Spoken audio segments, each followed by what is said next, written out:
Good morning, good morning, good morning. This is Dr. Herbert Harris, and this is Success Mentorship Class number 133. Wow. And our topic for today is, we'll call it How to Get Your Mojo Back. Spiritually, we're really talking about the return of the prodigal son. This is, we rarely teach or speak directly from the Bible, but I want us to understand this is not about religion.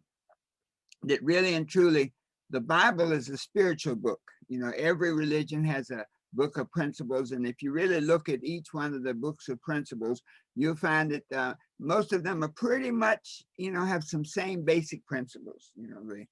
The golden rule, the source of all information. And so the idea is that we're using this today to teach about the law of change. And we call it How to Get Your Mojo Back. So many times in life, we'll find ourselves in a situation, as we are right now with the pandemic, we'll find ourselves in a situation where we're not comfortable, where we feel that we're not thriving. And so we're going to talk about that today. But first, let me give us a good quote, and then we're going to do a brief meditation to get us set to roll. Nolan Ryan said, "Enjoying success requires the ability to adapt." Enjoying success requires the ability to adapt. And he goes on to say, "Only by being open to change will you have a true opportunity to get the most from your talent." So now, when we think of this, as we delve into this, let us first prepare ourselves with a brief meditation. And for all of you who are listening or watching on Facebook or on Instagram or on our Zoom, just for a moment, just sit up straight and close your eyes and just take a deep breath in through your nose. Hold it. And let it out slowly through your mouth.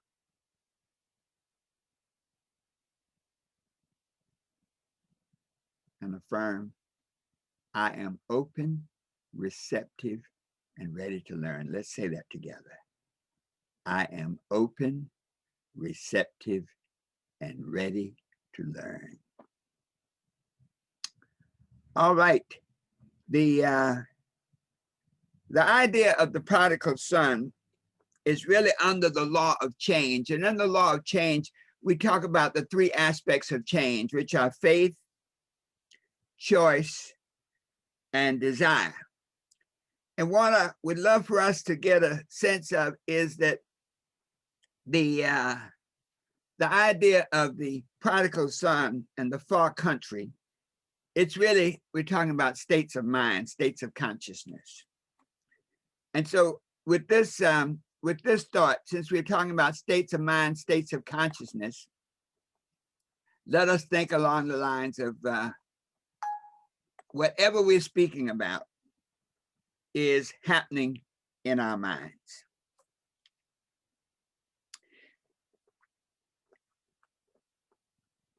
The allegory goes, and we're talking Luke, the 15th chapter, the 11th through the 32nd verse. And just to give a brief overview, the allegory says that the youngest son of a rich father decided that he wanted to strike out into the world on his own. He asked for his money, whatever inheritance he was going to come to. He said, "Let me have mine now. I don't want to wait until you die." And he proceeded to get his money, and he went off into, as they say, the far country. And he parted his fortune away to the point where he was broke, hungry. He then attached himself to a citizen in that country and got a job feeding the pigs. And eventually he said, "Wow, these pigs are doing better than I am." And at that point, he decided that he needed to figure out a way to do better. And he says he came to himself and he decided to go back home to his father. His father basically greets him, has a celebration, and he's back in the fold. That gives you just a quick overview. So let's go through this. Really, when we talk about change, we're really talking about choices. But the choices we make are always seen through the lens of our circumstances. So when we look at where we are right now, we may see the choices that we made through the lens of a pandemic. With the prodigal son, he saw the choices that he made through the lens of a famine. So many times the choices that we make are modified or interpreted through our circumstances. So I'm sure that when the famine hit and he realized he'd spent all of his money, that he had a problem. Similarly, we are where we are right now, for example, in the pandemic. When we look at our situation, I'm sure that many of us have had thoughts of, man, I wish I'd saved some more money. We question some of the decisions we made based on the circumstances that we are currently experiencing.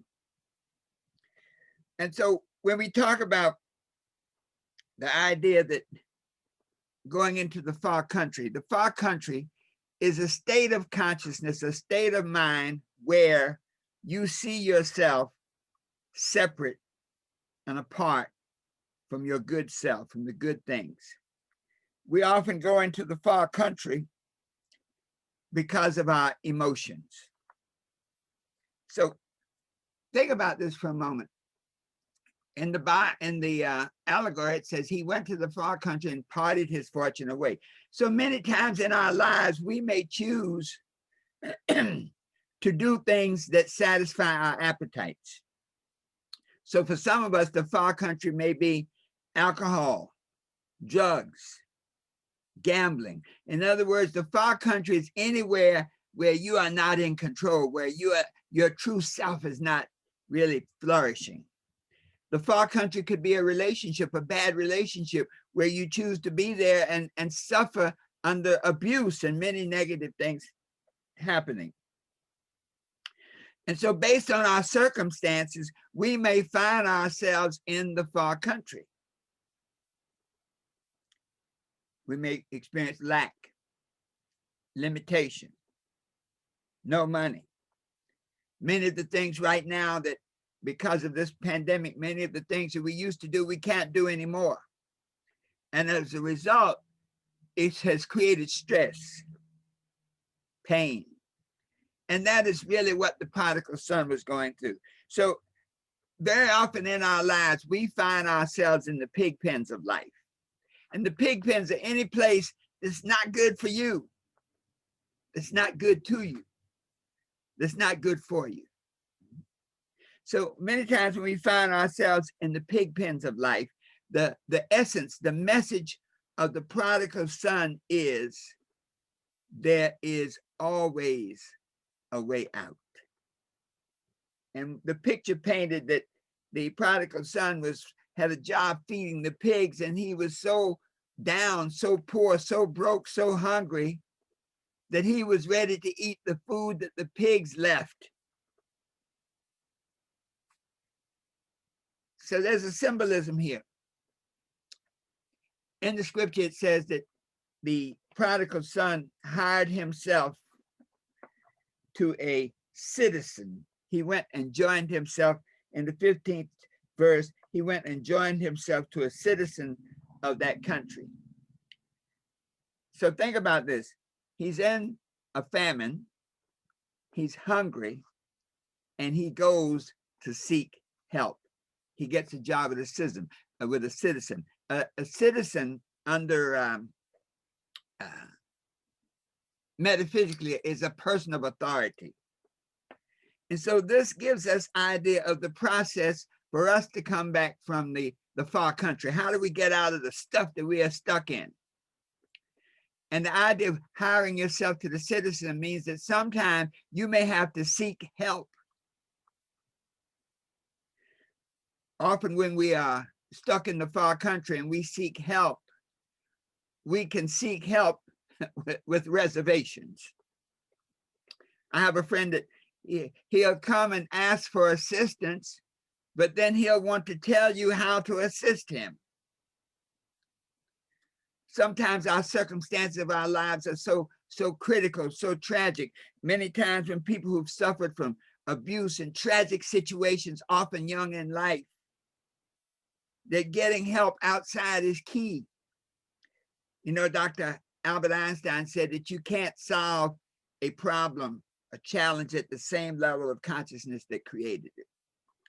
And so as a result, this symbolism in the parable here of the prodigal son is that when you're in the pig pens of life, when you're at the very bottom, get help.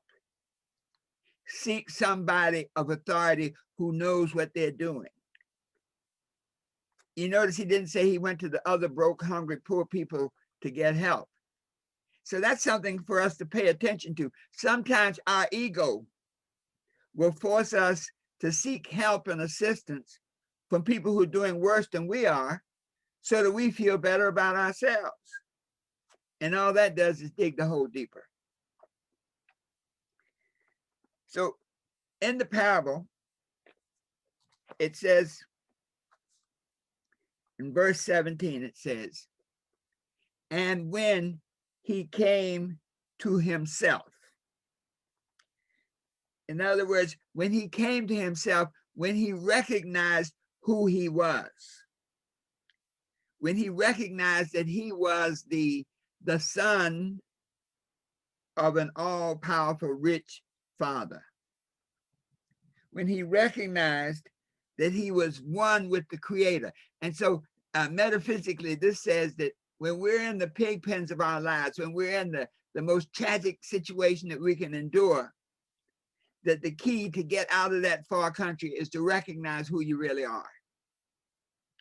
That we were put here by a creator, by whatever name. You know, the different religions call different names, but the metaphysical principle is that there is a source, a timeless, all-knowing, all-time, all-powerful source that created us.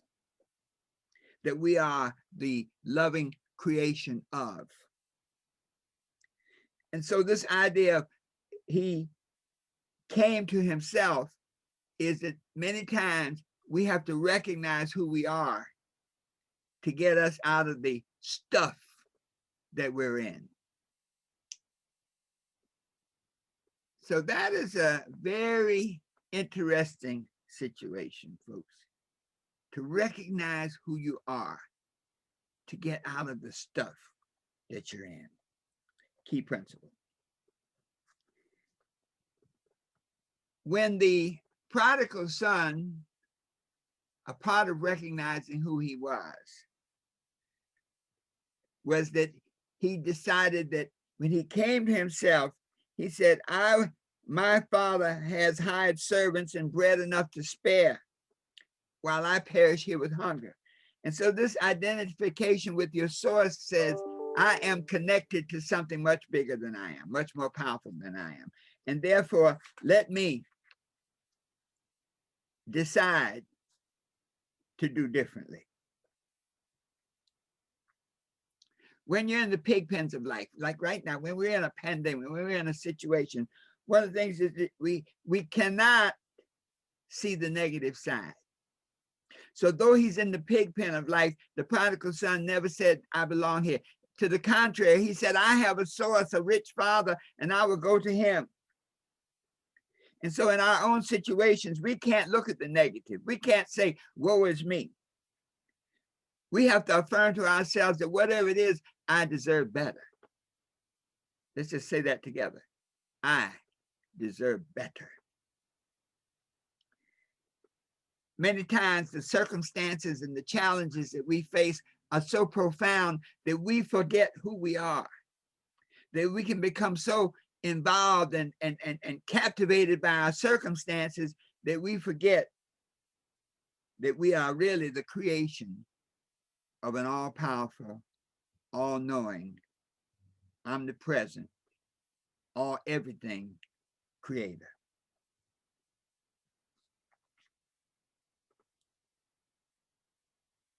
when we look at our circumstances, we have the power. And the power says, once we recognize where we are, we have the ability to choose. So what the prodigal son did, once he recognized who he was, he chose to return home. He said he chose to go to his father's house where there was food enough and to spare. So we have the ability to choose to get out of our far country, to get out of our situation. And one of the key things that we do with that in affirming who we are when we came to ourselves is we have to develop techniques to say, to not be totally impacted by our circumstances, but to reaffirm who we really are. So we look at the pandemic. We can be here now and food is scarce. This is going, that's going. We can say to ourselves, that's not for me. We can look at this entire pandemic situation. You know, there are people who want to wear a mask. There are those who don't want to wear a mask. There's so much going on in that arena that we never really figure it out. We never really make that decision to decide what we will or will not do.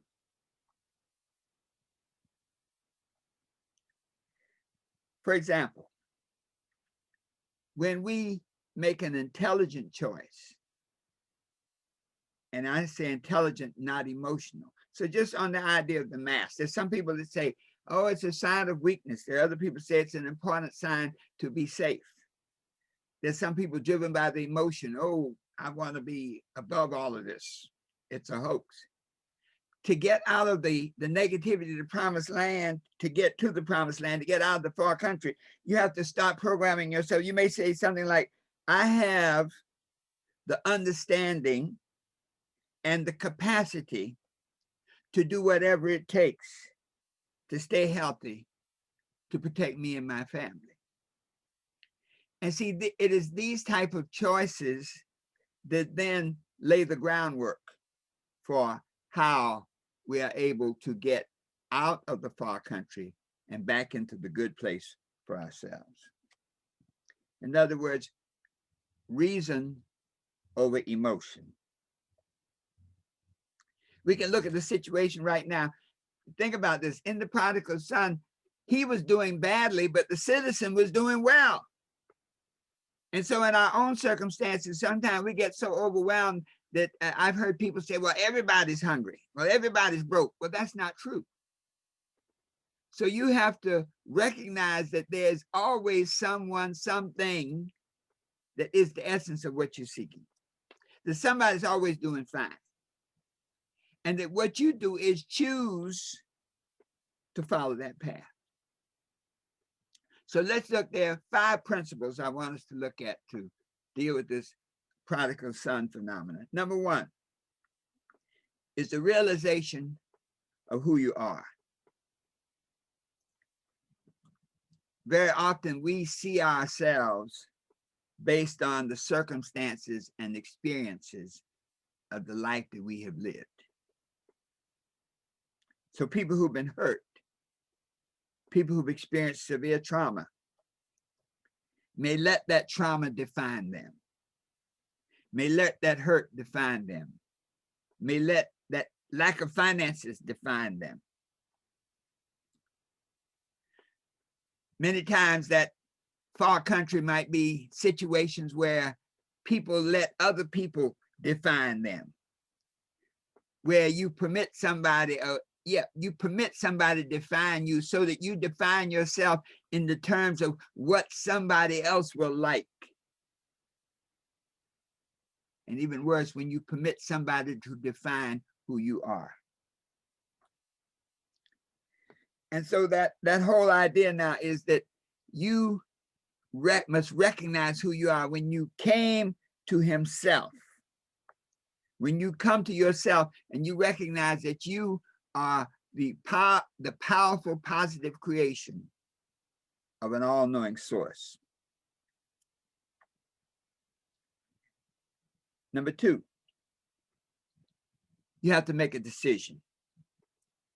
And see, the prodigal son, even though he was in a bad situation, he made a decision to change. When he said, I will arise. I will arise and go to my father. So that is the decision. So each of us in our own situation, our own circumstances, whatever our far country may be, if it's a bad relationship, I will arise. I will leave this relationship.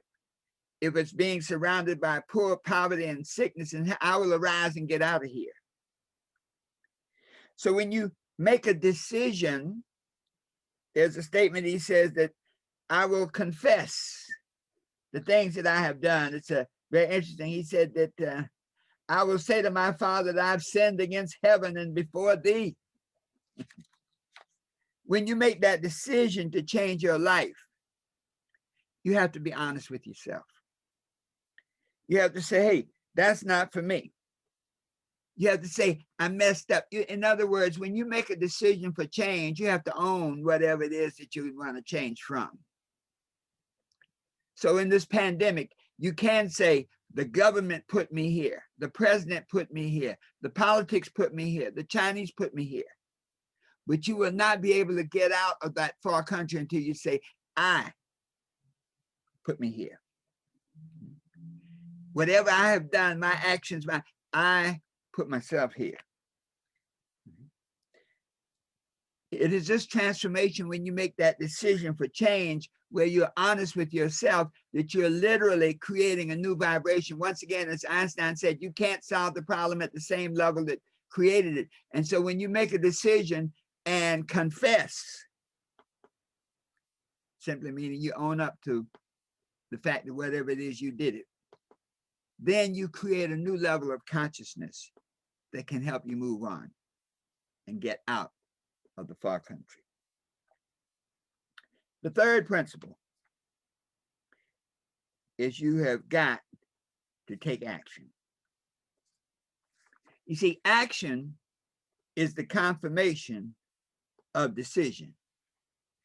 There are many people who make decisions but never act on those decisions. I'm going to write a book. I never write the book. I'm going to get out of this relationship. I never do. One of the things about comfort and complacency is you learn to accept the far country as your reality.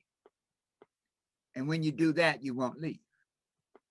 And so when you take action based on that decision, when he says he arose and came to his father, when you take action on your decision, that is the beginning of the change.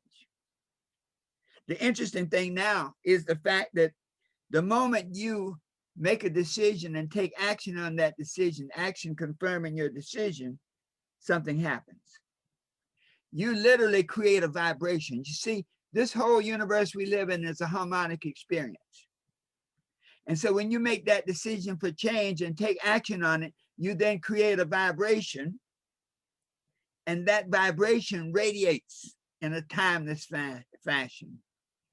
And the source, the God, the good, the creator of all things is the source of all vibration. And so when you create a vibration through your decision and your action, you create a vibration that then attracts that you need to change your condition. I want to read a little bit for you. And he says this, that the moment he made that decision, his father saw him from a great distance. And that is saying that it's really not about time. And the moment you make a decision for change and take action on it, you have created a vibration that is timeless. And so the source was a long way off. In other words, the moment you make that decision, you immediately create a vibration. And it says that the force, the source, the father had compassion and ran and fell on his neck and kissed him. So what this is saying is that the universe, the force, the good mind, the God mind operates on the nature of feeling. And so, and harmonics. And so through your actions, through your decision and your actions to change, you create a vibration now that the universe, the good mind, the God mind must confirm, must elevate. and must rush to bring you that which you say you desire. The fourth key is to have a burning desire. You see, this whole process is always wrought with the opposite of what you want. In other words, the universe, the idea of the yin and yang principle of the universe is that the moment you make a decision, it's like you decide, aha, I am in the pig pens of life and I shall plant flowers. I will do good things to get myself out of this pig pen of life. Well, as we often teach, life is like a garden. The moment you plant flowers, weeds appear. That's the yin yang aspect of the universe, that as above, so below. And so when you start on that path of transformation, there will always be obstacles. There will always be things that confront you. Deep desire is what keeps you going. In the book, we talk about the teacher who wanted the young man to understand what deep desire meant. And the teacher took the young man out into the water, into the ocean, until the water was nearly up to his neck. And the teacher held the young man underwater for 20 seconds, for 40 seconds, for 60 seconds. And as the young man was about to drown, and shaking, and the teacher held him firmly, and finally the teacher pulled him up from under the water, and the young man made this big gasp for air. And the teacher said, burning desire is when you want it as badly as you wanted to breathe. So burning desire is like Tyler Perry saying, I'll sleep in my car to get my plays produced. It's like all of the great ones, all the people who have incredible success, if you talk to them, and they'll tell you that there was always that point that they had to make sacrifice, that they had to pull up the weeds around them so that the flowers could flourish. And the thing that kept them going was that burning desire. The fifth key is to keep going and growing. As we said, the whole Bible and all the spiritual books are really books of spiritual growth.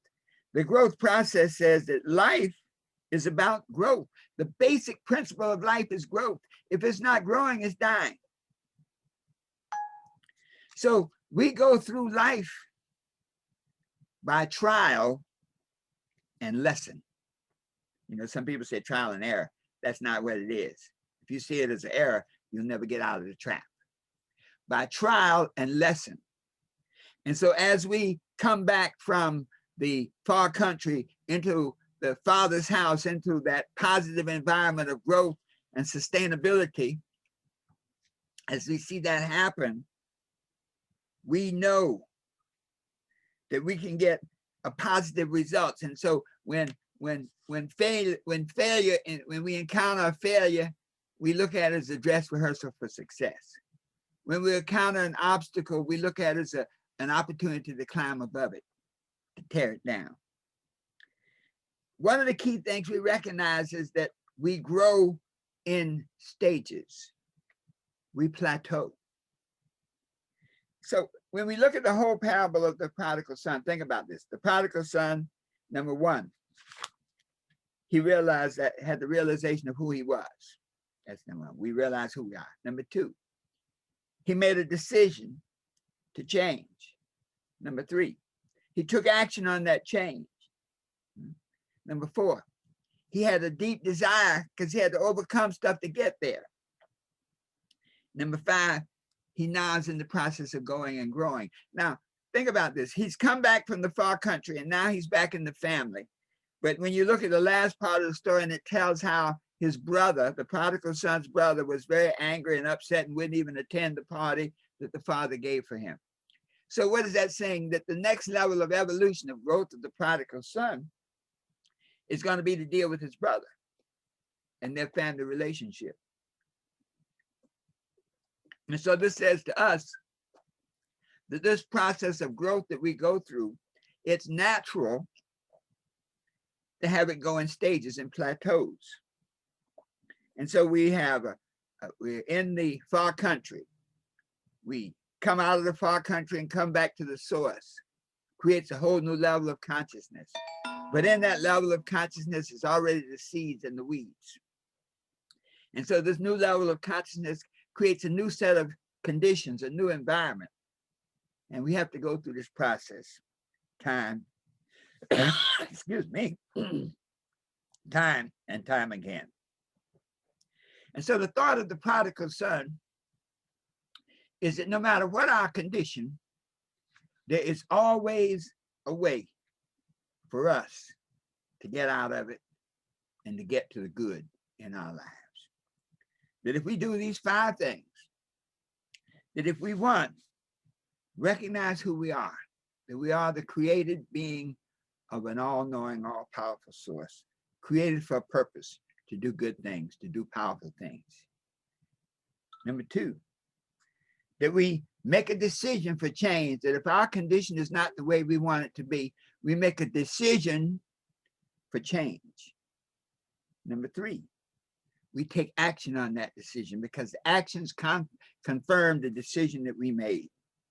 Number 4, we have a strong desire for change. We know that there will be trials, but every trial will be a lesson to help us be more, do more, and move on up to the next level. And then number 5, to recognize that it is all a continuous process of going and growing. And when we follow these 5 steps, no matter what that far off country is in our mind, we can get out of it and go to the promised land that we were destined to live in, become the person that we were destined to be, always knowing that the best is yet to come. Wow.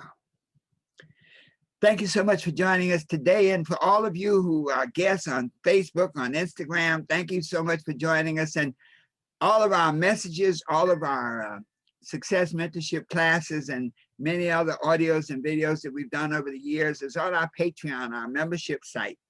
And we really invite you to join us because there are a lot of good things. You're going to need some ideas, some motivation, some inspiration, some knowledge, some life skills.